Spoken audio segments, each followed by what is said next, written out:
Hello YouTubers and welcome to another Doctor Who action figure review. For today's review I shall be taking a look at the Invasion of Time collector set, which contain two characters. We have Leela and Sontaran Commander Stor. So without further ado, let's just get on with this review. Let's take a look at Leela. Now, believe it or not, at time of recording, this is the only Leela figure that I have. I know, sad face, right? And there was two variations of this figure that's been released through the years. There's this one, and there's the initial release, which originally was a San Diego Comic-Con exclusive in, I want to say, 2011. And that was like the Face of Evil version. But as you can see, this is the later version of Leela which was released, which was the later version of her outfit, what she wore in the series.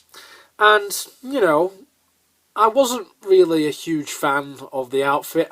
I prefer the original one. I think that's the general consensus, but I know that others will say that this one is the better outfit. But for the most part, this is the only Leela figure I have, so I can't really compare this version of the outfit to the other version. As I said at time of recording, I do not have the other one. However, I do wish that one day we do get a re-release of it in a B&M set. I will be very open to that, and I'd definitely get that version of the character. Now, going off the detail of the figure, I think in certain glances it does look like Louise Jameson. I've got to say, it's not the best likeness that we've probably ever had. Also, seeing as this is the original version of this figure, this was released again a few years later in a B&M set, along with the Fourth Doctor and a version of K9. That version of the figure had blue eyes, where this one is painted brown.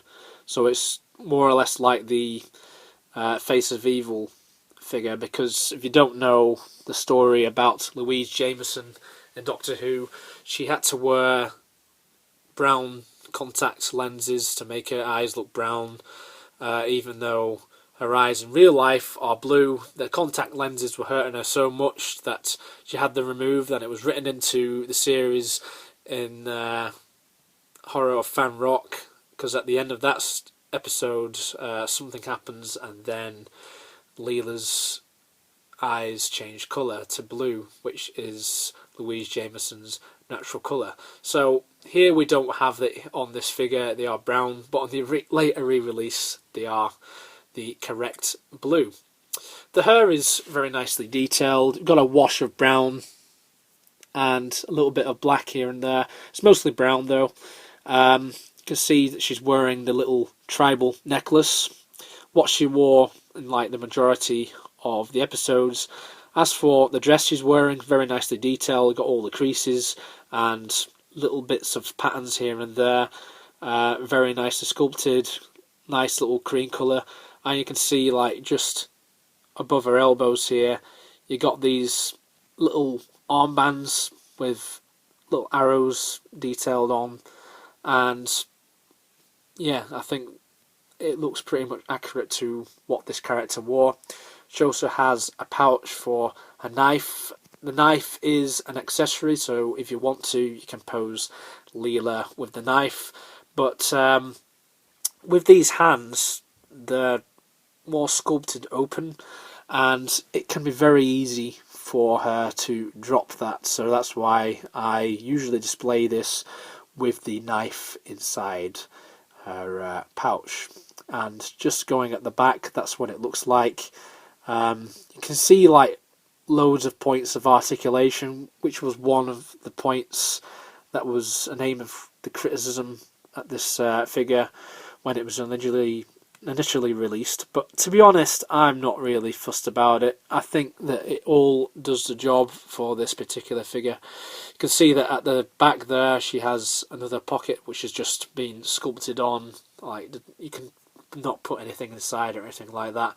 The skin tone looks quite a bit tanned, which again is accurate because Louise Jameson wore, like, I think fake tan, like during the series, which is a little bit baffling. You can sort of see that in the stories that she appeared in, and it's all across the figure. So I guess in that regard, it looks quite accurate. Finally, she's wearing boots, again, very nicely sculpted, different washes on there to give it that look that it's got a little bit dirty. She's been running around loads of corridors, fighting all those monsters and all of that, and it's just like a little bit of a wash of brown and black here and there. So yeah, overall I'd say that this is a very good figure. The only bit of criticism, if I've got any criticism, is that it's not the best likeness of Louise Jameson that we've ever had, but it's not terrible either. It's certainly not the worst likeness that I've ever seen in this line. So going off articulation, this has quite a bit of articulation. The head, it doesn't really move due to the hair. It doesn't bother me all that much. The arms can go all the way around, and they are ball jointed as well, which is very nice. Biceps have articulation, elbows and wrists have articulation. At the legs, they can move out a little bit, but again, hindered a little bit by the skirt of the dress. The knees can bend, legs can move a little bit forward, but again, hindered by the dress. And there is no articulation in the boots. So yeah, articulation wise, very, very good, and you can pose in a wide variety, because this was one of the first regular figures in the line to have the ball jointed arms, which was a very welcome thing at the time. So yeah, overall, great figure. Now on to the next figure in this set, and it's Sontaran Commander Stor, the first ever Sontaran action figure from the classic series that I have ever owned. And I've got to say this, when I first got this many years ago, I was so excited. I never managed to get Lynx and Stor originally, more on that coming soon. So when I got this, I was so very excited. The detail, the suit is the same sculpt as the Lynx and Stor figures, which makes sense because it would cost much less to make it that way, even though in the show it probably wasn't the exact same due to actors' heights and all of that. Suit is very nicely detailed. I've always loved these suits. I think these actually look better than the new series armour that we've got. I'd say that the new series armour would look better if it was maybe a different colour, but I think that these boiler suits that were used on the classic series Sontarans were excellent.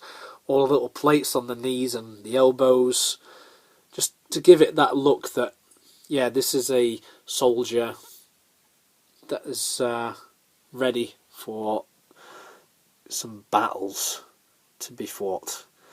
He's also got these little devices which have been sculpted on. All of these have different paint jobs on them, so you see these on the Lynx and Stor figures, and they look pretty plain, but for what it's worth, it is pretty accurate to what you see in the show. Going up to the head, I mean, I didn't really like the look of this Sontaran in the Invasion of Time, but I think that Character Options did a really good job. Like, just the wash of black around the eyes, it really makes it look a little bit more lifelike and makes this mask look much better than how it actually did in reality. They've even gone to the effort of sculpting some veins here and there, and I'll be honest with you, it just looks amazing. One of the best figures to have on your shelf. Really big fan of the Sontarans from the classic series. It's a shame that they got ruined in the new series. His hands as well, got 3 fingers, unlike the Stor figure, which has the normal amount of fingers for any human. Now, going off articulation, it doesn't have any ball jointed arms or anything like that, so it's not like the Leela figure, but they can still move all the way around, which is good. The elbows can move out a little bit hindered by this point of armour though, so be careful. If you try it too hard, you might pop that off, and you don't really want that to happen, because I think it looks really cool. And the hands can do a 360-degree turn. There's articulation at the waist. His legs can do a 360-degree turn. They can move up and down. They can't move back due to this. And there's articulation at the ankles, which is like the knee articulation, but the knees is all hindered because of these pieces of armour here. And finally the head, that can do a 360-degree turn if you really want to, but I just like to pose him like that. Of course, he comes with 2 accessories. It comes with the wand thing that he had, so if you want to reenact that scene at the end of part 4 of the Invasion of Time, then you can do so. And he also comes with this helmet accessory, so you can pose him with the helmet on or helmet off, however you wish. So I've just put the helmet on him. It looked like the end of the Invasion of Time part 4, which, to be honest, I think is one of my favourite cliffhangers in all of Doctor Who history.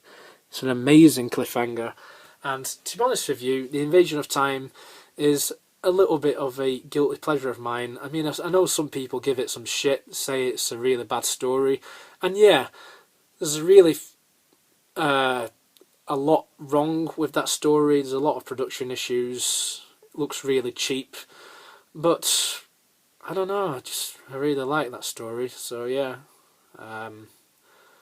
one of those, I suppose. Finally, before I end this, I want to talk about the final accessory which comes in this set, which is the DMAC gun, which the 4th Doctor uses to save the day at the end of the story. And I've got to say, this is really nicely detailed. You've got all of these tubes on here, which have been made in like a translucent plastic, and you got this at the very end here, the tip of the gun. It's shooting pew pew, and all across it's painted silver, little bits of black on the handles here and there. Overall, very nice, but if you want to pose it with anyone, then you have to pose it with a suitable 4th Doctor figure in order to make this a complete set piece. And that is my review of the Invasion of Time set. This will be quite a rare find for many Doctor Who action figure collectors now. So if you really want it, then I would say definitely try to check this out, because honestly I feel that this was one of the best sets to come out back in 2011. It's really a good set. You're getting a beloved companion of the 4th Doctor, and you're getting an enemy of the 4th Doctor. You're getting a Sontaran, and so far this is the only ever time that we've seen a release of Sontaran Commander Stor. Whether we'll see a re-release at some point in the future, who knows, but this is the only way to get him. So this guy is one of the rarest figures ever released so far by Character Options. So thank you very much for watching this. It's been a pleasure as always. Stay tuned for more, and I'll see you next time.